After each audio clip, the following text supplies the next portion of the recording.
सर्वात आधी सगळ्यांना नमस्कार करते मी. माझी ओळख करून देते. मी सौ नेहा राहुल काकडे. मी धाराशिव नगर परिषदेच्या नगराध्यक्षपदाची भारतीय जनता पक्षाची अधिकृत उमेदवार आहे. तुम्ही जर मला संधी दिली तर त्या संधीचा मी सोनं करण्याचा नक्कीच प्रयत्न करणार आणि आदरणीय राणादादांच्या नेतृत्वाखाली धाराशिव शहराचा सर्वांगीण विकास करण्याचा प्रयत्न करणार आहे. आपल्या सर्वांना एकच विनंती आहे की येत्या 2 डिसेंबर रोजी होणाऱ्या निवडणुकीत भारतीय जनता पक्षाच्या 3 उमेदवारांना तुम्ही प्रचंड बहुमताने विजयी करा. धन्यवाद. दीपाली आपण आपला परिचय. नमस्कार, माझं नाव सौ दीपाली अरुण यादगिरे. मी प्रभाग क्रमांक 9 ची आपल्या भारतीय जनता पार्टीची अधिकृत उमेदवार आहे नगरसेवक पदासाठी. मला जर ही संधी मिळाली तर आपल्या प्रभागातील स्वच्छता, रस्त्यांची कामं आणि जे काही स्ट्रीट लाईट आहेत त्याची कामं आणि महिला सुरक्षा यासाठी विशेष प्रयत्न मी करणार आहे. धन्यवाद. सुजित,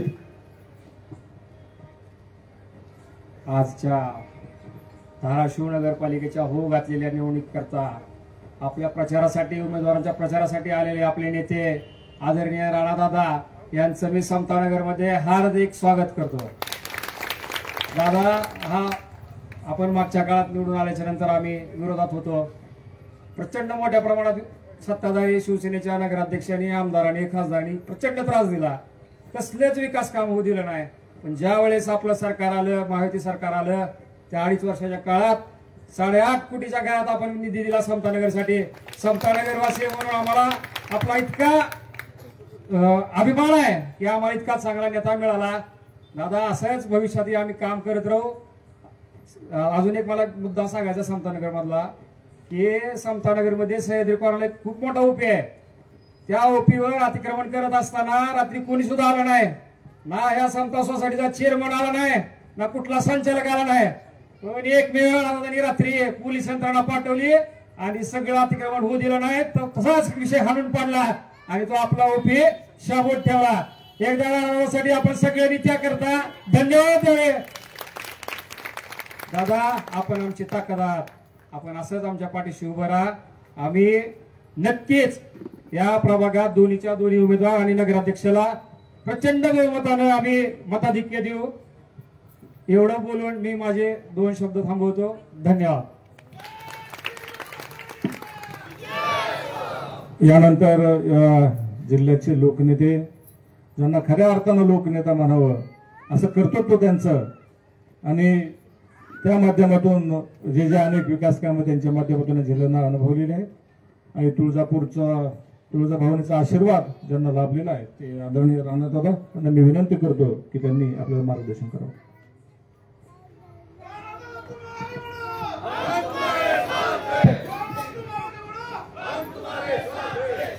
उपस्थित सर्व आदरणीय वडीलधारी, सर्व सन्माननीय बंधू भगिनी आणि माझ्या युवक मित्रांनो, खरं तर आता दोन्ही ताई काय म्हटलं, आपल्याला लक्ष होतं का काय बोलत होत्या? तुम्ही संधी दिली तर म्हणत होता. संधी तुम्हाला मिळणारच आहे आणि अतिशय तुम्हाला सुद्धा आणि अतिशय प्रामाणिकपणे पूर्ण वेळ देऊन आपल्याला धाराशिव मधल्या सर्व नागरिकांची सेवा करायची आहे. यामुळे दिली तर नाही, मिळणारच आहे. आणि त्याचं कारण मी सांगतो. केंद्रात सरकार कोणाचं आहे? कोणाचं आहे? भारतीय जनता पार्टीचं आहे. राज्यात कोणाचं आहे? आणि आपल्या धाराशिवच्या नगर परिषदेमध्ये कोणाचं येणार आहे? स्पष्टपणे ट्रिपल इंजिनचा अर्थ काय असतो की केंद्रातला पैसा राज्यात आणि राज्यातला पैसा आपल्या नगर परिषदेत. आज आपल्या धाराशिवचा आपल्याला जर चेहरा मोहरा बदलायचा असेल तर स्वाभाविकपणे वेगवेगळ्या योजना ताकदीने आपल्याला इथे आणाव्या लागणार आहेत आणि मोठ्या प्रमाणात निधी आणावा लागणार आहे. मी आपल्याला आठवण करून देतो की डॉक्टर पद्मसिंह पाटील साहेब हे आपले आमदार 35 वर्ष होते. अनेक विरोधक वेगवेगळे प्रश्न विचारतात मला तुम्हाला एक मुद्दा आवर्जून सांगायचा आहे की आपल्या पूर्ण जिल्ह्याचं अर्थव्यवस्था जर कोणी बदलण्यामध्ये, सुदृढ करण्यामध्ये मदत केली असेल तर ती आदरणीय डॉक्टर पद्मसिंह पाटील साहेबांनी. त्यांनी काय केलं? आपला जिल्हा पठारावरचा आहे, पाऊस पडतो आणि पाऊस पडला त्या काळात तो पूर्ण पाणी वाहून जायचं. मग डॉक्टर साहेबांनी काय केलं? मंत्री झाल्यावर जिथे कुठे शक्य आहे तिथे बंधारे बांधले. म्हणजे पाऊस पडला की पाणी वाहून न जाता आपल्या जिल्ह्यामध्ये थांबायला लागलं. आणि पाणी थांबायला लागलं त्याच्यामुळे खऱ्या अर्थाने शेतकऱ्यांना बागायती पिकं घेता आली, ऊस घेता आला. आज आपल्या जिल्ह्यामध्ये जवळजवळ 30 साखर कारखाने आणि गुळ पावडरची युनिट. ते का शक्य झालं? कारण डॉक्टर साहेबांनी विचार करून आपली जी गरज आहे ती ओळखून मंत्रिपदाचा योग्य वापर केला आणि पूर्ण जिल्ह्यामध्ये हरित क्रांती त्यांच्यामुळे आपल्याला बघायला मिळाली. आता हे कधी सर्व शक्य होतं? जेव्हा पाऊस काळ चांगला असतो. पाऊस काळ जेव्हा चांगला नसतो तेव्हा काय? या प्रश्नावरती देखील आदरणीय डॉक्टर पद्मसिंह पाटील साहेबांनी त्या काळात प्रचंड काम केलं आणि मराठवाड्याच्या हक्काचं 21 टीएमसी पाणी हे पश्चिम महाराष्ट्रातनं आपल्याला मिळावं यासाठी मंत्रिमंडळाचा निर्णय करून घेतला. आता आपण काय करतोय? आता त्याची अंमलबजावणी आदरणीय देवेंद्रजी फडणवीस साहेबांच्या माध्यमातून आपण करून घेतोय. ते पूर्ण ताकदीने आपल्याला सहकार्य करतायत.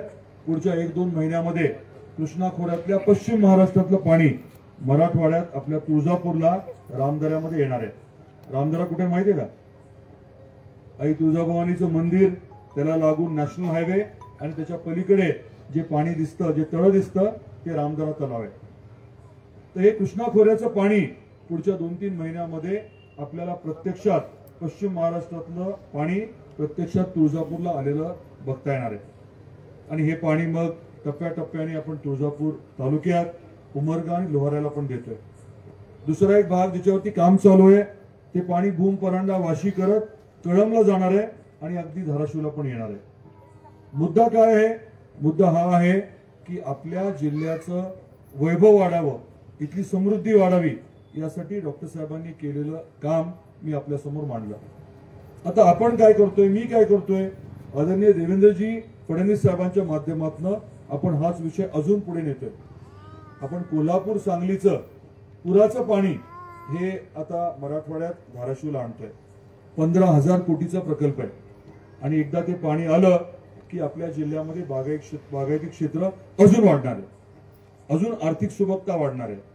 आता हे झालं शेतीचं. तुम्ही म्हणाल की एवढं लांब लचक आम्हाला का सांगताय? इथे कोणी शेतकरी आहेत का नाही? आहेत? हा, बरं, ठीक आहे. आता शेतकरी जे नसतील त्यांना पाणी तर लागतं. आता युवराज बाप्पाने विषय आपल्या समोर मांडला उजनीचा. उजनी किती किलोमीटरवर आहे आपल्यापासून? 115 किलोमीटर अंदाजे. 115 किलोमीटरवरनं जेव्हा पाणी आणायचं आपण ठरवलं, कारण काय होतं? कारण हे होतं की दुष्काळामध्ये 100 टँकरने चोराखळीवरनं पाणी आपल्याला आणावं लागायचं. कोणाला आठवतं का? मी बोलतोय खरं आहे की नाही? आता या बऱ्याच जणांना तो विषय कदाचित माहीत नसेल, परंतु आपल्या या धाराशिव शहराला टँकरने 100 टँकरने पाणी आणावं लागत होतं आणि ते पाणी मग इथे आपण आपल्या WTP ला टाकत होतो. तिथनं पाईपलाईनने पाणी घरोघरी यायचं. इतकी भयानक परिस्थिती होती आणि म्हणून आपण ठरवलं की उजनी हे शाश्वत पाण्याचं स्रोत आहे आणि तिथनं पाणी आणायचा निर्णय झाला. साधं नव्हतं काम, प्रचंड अडचणी आल्या, खूप तांत्रिक अडचणी होत्या. आम्ही पाणी जे आहे ते आपल्या हातलादेवीपर्यंत आणलं, खानापूरच्या तलावात पाणी आणलं, त्या भागामध्ये तिथे एक विहीर आहे त्यात टाकलं, पण तिथनं पाणी वर चढेच ना. मग आम्ही स्पेअर मोटर ज्या होत्या, पंप होते, ते काढून तिथे खानापूरच्या त्या विहिरीच्या तिथे लावले आणि मग शेवटी पाणी वरती आलं. आणलं ना आपण, अशक्य वाटणारं काम केलं ना आपण, केलं. विरोधक काय करत होते? होतच नाही, होणारच नाही म्हणत बसले. पाणी जवळ आलं की उपोषण केलं सगळं नाटक नौटंकी, परंतु अशक्य वाटणारं मोठं काम हे प्रत्यक्षात आपण केलं. रेल्वेचं तुम्हाला माहितीये का? आता युवराज जे बोलले ते काय बोलले, रेल्वे किंवा कुठलाही रस्ता सहसा सरळ जात असतो. डॉक्टर पद्मसिंह पाटील साहेबांनी बार्शीवरनं लातूरला जाणारी जी रेल्वे लाईन आहे, रेल्वे लाईन अशी जाणार होती बार्शीवरनं पुढे, तर डॉक्टर साहेबांनी काय केलं, बार्शीवरनं पुढे आली अशी पूर्ण खाली वळवून धाराशिवला आणली आणि मग परत वळून पुढे लातूरला. आता जे रेल्वे स्टेशन दिसतंय, तुम्ही गुगल मॅपवरती जाऊन बघितलं लगेच तुमच्या लक्षात येईल की ट्रॅक असा फिरून गेलाय. ती सुद्धा अशक्य गोष्ट होती, परंतु डॉक्टर साहेबांनी ती केली. आता आपण काय करतोय, आपण धाराशिवला जंक्शन बनवतोय, रेल्वे जंक्शन बनवतोय. रेल्वे जंक्शन म्हणजे दोन वेगवेगळे ट्रॅक जेव्हा एका ठिकाणी येतात किंवा क्रॉस होतात तर जंक्शन होतं. कुर्डुवाडी जंक्शन आहे, सोलापूर पण असेल जंक्शन आहे, अजून काय दौंड, असे जे शहर जंक्शन होतात तिथे अर्थव्यवस्थेला बळकटी मिळते, तिथले व्यवहार जे आहेत ते वाढतात, रोजगाराची संधी उपलब्ध होते.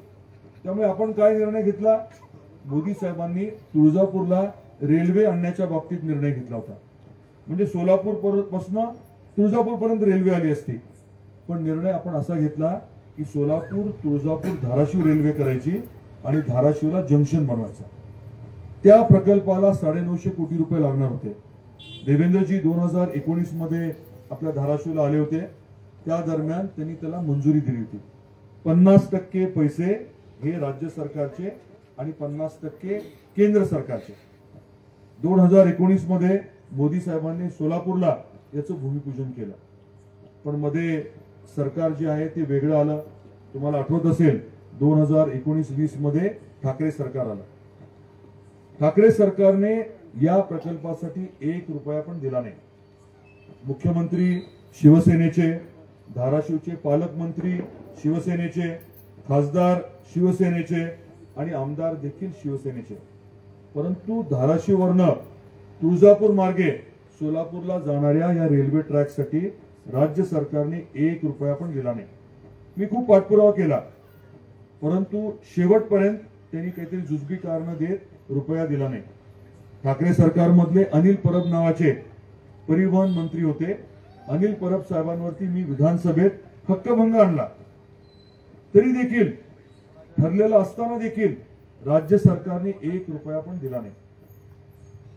पण आपलं सरकार आलं, तातडीने आपण पैसे उपलब्ध केले, टेंडर झालं आणि तुम्ही आता काम जर बघितलं कोणी, प्रचंड मोठं काम आता चालू आहे. म्हणजे धाराशिव पासून तुळजापूरचं काम जवळजवळ 60-70% आता झालंय. त्याचे स्लीपर असतात ते लावण्याची त्या प्रक्रिया आता सुरू झालेली आहे. आता हा प्रकल्प जो आहे ते 2.5 वर्ष ठाकरे सरकारने आपल्याला मदत न केल्यामुळे प्रकल्प पुढे गेला. पैसे जे आहेत तुळजापूरवरनं सोलापूरला जे लागणार आहेत ते प्रचंड वाढले. प्रकल्प आता 3,295 कोटीचा झालाय, कारण भूसंपादन, जमिनीच्या किमती सगळं वाढल्यामुळे. परंतु आपल्या सरकारने, आपल्या देवेंद्रजी फडणवीस साहेबांनी त्याला देखील मान्यता दिली. गेल्या 15 दिवसापूर्वी 3,295 कोटीला. काय म्हणतो कळतंय का आपल्याला? म्हणजे आपल्या धाराशिवला आता कनेक्टिव्हिटी थेट सोलापूर पासून मिळणार. तुम्ही म्हणाल आम्हाला काय फरक पडणार आहे? फरक असा पडणार की आपल्या इथल्या मुलांना, मुलींना रोजगाराची संधी अधिक मिळणार, आपल्या भागामध्ये उद्योग व्यवसाय करायला अजून चालना मिळणार आणि स्वाभाविकपणे त्याची मदत आपल्याला होणार. कौडगावला आपण MIDC जाहीर केली, तिथे आता 50 मेगावॉटचा सोलरचा प्रकल्प कार्यान्वित आहे. त्यालाच लागून जवळजवळ 12 कोटीची रस्त्याची कामं चालू आहेत. हा प्रकल्प देखील आदरणीय देवेंद्रजीने 2019 मध्ये जाहीर केलाय. मोठ्या प्रमाणात उद्योग आणण्याची आमची प्रक्रिया चालू आहे. शेजारी वडगावला देखील, वडगाव सिद्धेश्वरला देखील एक नवीन MIDC आपण करतोय. भूसंपादन झालंय, आता लवकरच तिथे रस्त्याची वगैरे कामं सुरू होतील. तिथे आपण MSME पार्क करतोय, म्हणजे जे सूक्ष्म, छोटे आणि मध्यम उद्योग आहेत त्यांना जागा आपण देणार आहे. काही बांधलेली जागा देखील देणार आहे. म्हणजे उद्या काही माता भगिनींना देखील एखादा छोटा उद्योग करायचा असेल तर त्या MIDC मध्ये वडगाव सिद्धेश्वरच्या तुम्हाला निश्चितपणे जागा उपलब्ध होऊ शकेल. हे का करतोय आपण? याच्या मागचं खरं कारण हे आहे की आपल्या धाराशिवमध्ये शेतीच्या बरोबरीने इतर रोजगार उपलब्धी देखील व्हावी, यासाठी हे सर्व आपण करतोय. अजून काय करतोय? मेडिकल कॉलेज आलं माहिती आहे तुम्हाला? कसं आलं तर साधारण एक 10 वर्षापूर्वी गिरीश महाजन साहेब आपल्याकडे आले होते. महाआरोग्य शिबिर त्यांनी घेतलं. तेव्हा सुजित सिंग ठाकूर साहेबांनी आणि मी तेव्हा राष्ट्रवादीचा आमदार होतो, आम्ही विनंती केली की शासकीय वैद्यकीय महाविद्यालय धाराशिवला व्हावं. त्यांनी प्रक्रिया पूर्ण केली. ठाकरे सरकारच्या काळामध्ये त्याला अंतिम मान्यता मिळाली, हे खरं आहे. परंतु प्रत्यक्षामध्ये प्रवेश प्रक्रिया होऊ शकली नाही, कारण ठाकरे सरकारच्या काळात जे डॉक्टर पाहिजेत, ज्या सुविधा पाहिजेत, त्यांनी ते न दिल्यामुळे एनएमसीने आपल्याला ऍडमिशन नाकारली. सरकारनंतर आपलं आलं, पूर्ण तयारी आपण केली, कमिटीला परत बोलवलं आणि त्याच्यानंतर आपल्या मेडिकल कॉलेजला परमिशन मिळाली ऍडमिशन करायला. आता आपण काय करतोय तर आपल्या गव्हर्नमेंट आयटीआयच्या तिथे जवळजवळ 400-500 कोटी रुपये खर्च करून मेडिकल कॉलेजची नवीन इमारत आणि त्याला लागून नवीन 500 खाटाचा दवाखाना करतोय. 500 खाटाचा नवीन, आणि आपलं जे सिव्हिल हॉस्पिटल आहे त्याचं देखील आता 500 खाटाचं नवीन सिव्हिल हॉस्पिटल करतोय. म्हणजे आपल्या धाराशिवमध्ये 1000 नवीन बेड्स जे आहेत, खाटा ज्या आहेत त्या उपलब्ध होणार आहेत. आणि त्याच्या बरोबरीने जवळजवळ 300 नवीन डॉक्टर आपल्या शहरामध्ये आपल्या सेवेसाठी उपलब्ध राहणार आहेत. आता आलेले हे सगळे डॉक्टर, आलेले सगळे नर्स, बाकीचा जो स्टाफ आहे, सगळ्यांना राहावं लागणार आहे, कुठेतरी राहावं लागणार आहे. म्हणजे स्वाभाविकपणे त्या माध्यमातून देखील रोजगार निर्मिती मोठी होणार आहे, नवीन घरं बांधली जाणार आहेत.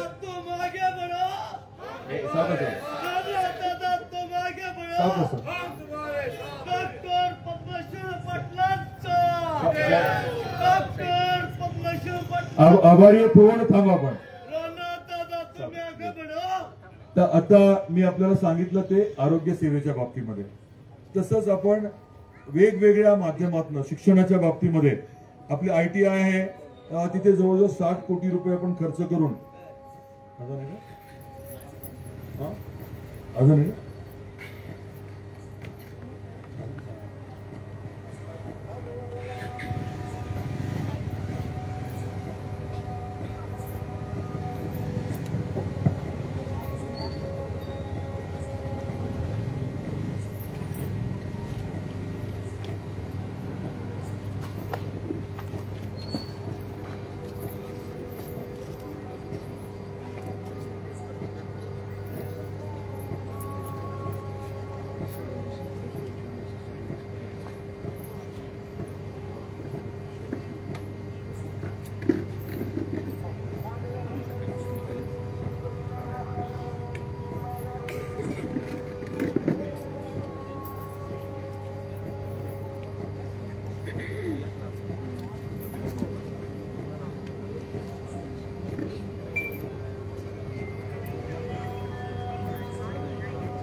आपले आता काही स्थानिक विषय देखील आहेत. बगीचाचा मुद्दा आहे किंवा काही ओपन स्पेसवरती अतिक्रमणाचा मुद्दा आहे. आपल्याला या परिसरामध्ये CCTV मोठ्या प्रमाणात असणं गरजेचं आहे.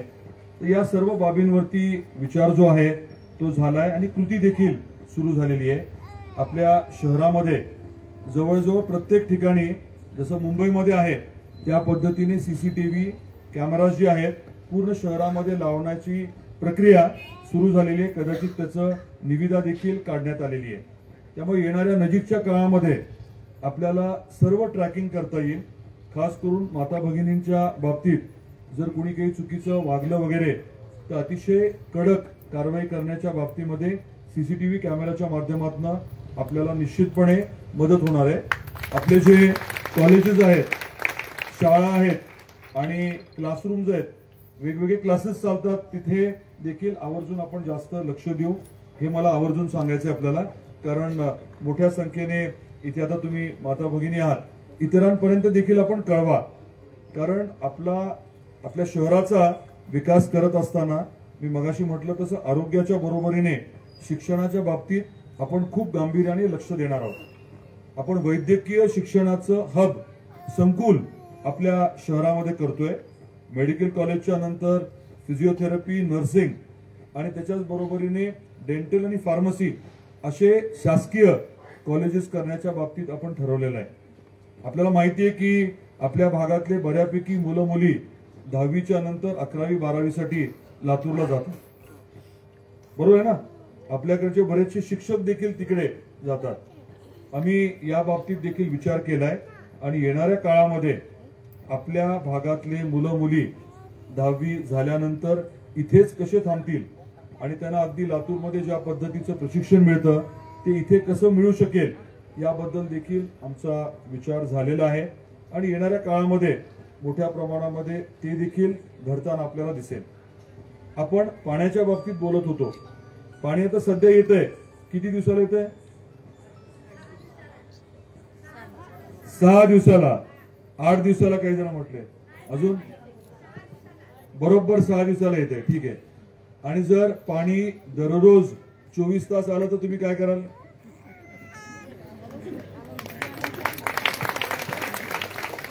नाही, या व्यासपीठावरून आपल्या सर्वांच्या साक्षीने मला शब्द द्यायचा आहे की दररोज पाणी तर निश्चित आपण आणणार, परंतु तुम्ही सर्वांनी जर सहकार्य केलं तर धाराशिव शहरामध्ये 24 तास पाणी आणण्याची जबाबदारी आम्ही घेतो.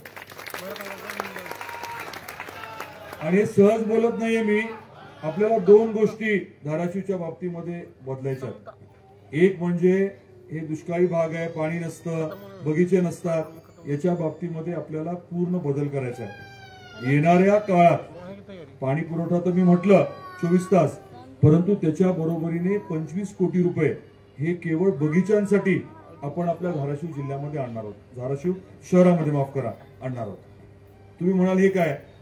त्याचं कारण आहे आपल्याला ओपन स्पेसेस व्यवस्थित विकसित करणं.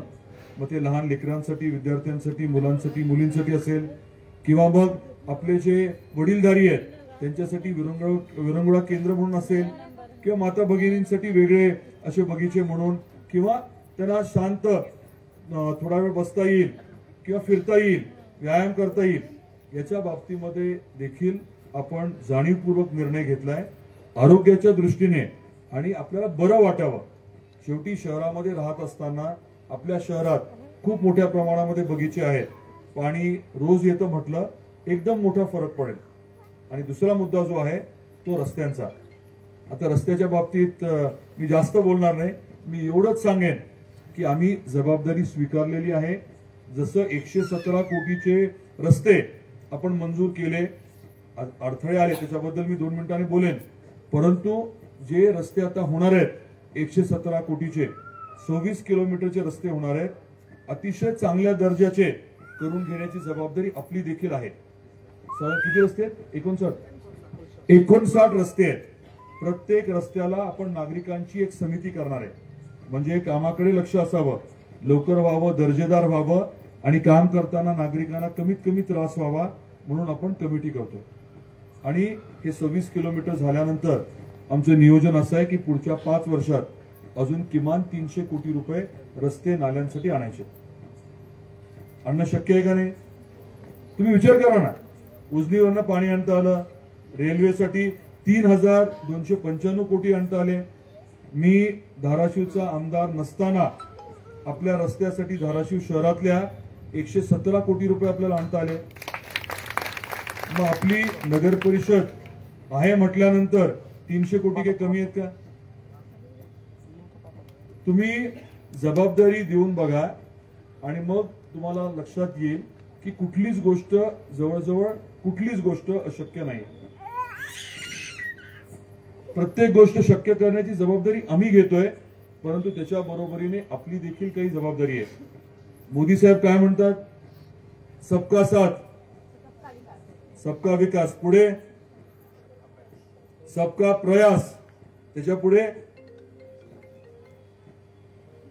काय विसरला? काय कुठला एक पॉइंट विसरला? सबका साथ, सबका पुढे सबका विश्वास आणि शेवटी म्हणजे सबका प्रयास. शेवटचा मुद्दा माझ्यासाठी आत्ताच्या संदर्भामध्ये सगळ्यात महत्वाचा आहे. मी एकटा काय काय करणार आहे? तुम्हाला काहीतरी करावं लागेल ना. 2 तारखेला जाऊन मतदान करावं लागेल, कमळाच्या समोरचं बटन दाबावं लागेल, बरोबर आहे की नाही? तेवढं तुम्ही करा, बाकी आमच्यावरती सोडा. आणि मी आपल्याला आवर्जून विनंती करणार आहे की इथे जे काही आपल्याला ऐकायला मिळालं, आम्ही जे काही बोललो, सगळं वास्तव आहे. मला कुठल्याच नकारात्मकतेमध्ये जायचं नाही. रस्ते कोणी अडवले, का अडवले, विधानसभेच्या आधी पहिल्यांदा अडवले, आता परत नगर परिषदच्या समोर निवडणुकीच्या समोर आल्यानंतर परत अडवले. तुम्ही समजून घ्या की कोणी का केलं असेल. या रस्त्यांना मंजुरी फेब्रुवारी 2024 मध्ये मिळाली होती. मी आवर्जून शिंदे साहेबांना आणि खास करून देवेंद्रजींना विनंती केली होती की धाराशिव हे जिल्ह्याचं ठिकाण आहे. मी जरी तिथला आमदार नसलो तरी माझी विनंती आहे की इथे खास बाब म्हणून आपण निधी उपलब्ध करून द्यावा. आणि त्या कारणामुळे फेब्रुवारी 2024ला शासन निर्णय झाला. आणि आता काम जे आहे तुम्हाला माहिती आहे की आता मान्यता आहे, काही अडचण नाही. आचारसंहिता संपली की तातडीने काम सुरू होणार आहे. पण मी बोलत हे होतो की इथे जे काही आपण आता ऐकलं त्याच्या अनुषंगाने माझी विनंती ही आहे की आपण घरी गेल्यानंतर आपले घरचे सर्व कुटुंबातले सर्व जे सदस्य आहेत त्यांना आवर्जून या विषयाच्या बद्दल सांगा. तुमचे जे काही मित्र असतील, ओळखीचे लोक